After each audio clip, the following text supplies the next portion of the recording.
বাংলাদেশ বিমান বাহিনীর ৮৬তম বাফা course direct entry ২০২৫ এ, এসপিএসএসসি ২০২৫ এ এবং বিএলপিসি ২০২৫ এ কোর্সের কমিশন প্রাপ্তি উপলক্ষে রাষ্ট্রপতি কুচকাওয়াজ গ্রীষ্মকালীন ২০২৫ অনুষ্ঠিত হয়েছে।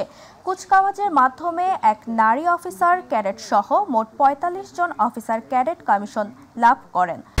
কালার এক্সপার্ট, জর্জ স্যাপ এবং মাইল্ড অন হ্যান্ডস টেকনোলজি সমৃদ্ধ অরিক্স ক্রিস্টাল ওয়াশ আপনার বুধবার যশোরে অবস্থিত বিমান বাহিনী একাডেমি প্যারেড গ্রাউন্ডে এই কুচকাওয়াজ অনুষ্ঠিত হয়।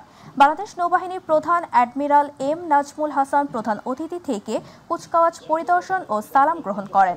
তিনি গ্র্যাজুয়েটিং অফিসারদের মধ্যে পদক ও ফ্লাইং ব্যাচ বিতরণ করেন। অফিসার ক্যাডেট মুতাসিম বিল্লাহ তানিম ৮৬তম বাফা কোর্সের প্রশিক্ষণের সার্বিক কৃতিত্বের জন্য sword of honour, officer cadet Takid Ahmed Niloy উড্ডয়ন প্রশিক্ষণের সেরা কৃতিত্বের জন্য বীরশ্রেষ্ঠ মতিউর রহমান ট্রফি এবং officer cadet Mutasim Billah Tanim general service প্রশিক্ষণের কৃতিত্বের জন্য কমান্ডেন্ট ট্রফি লাভ করেন।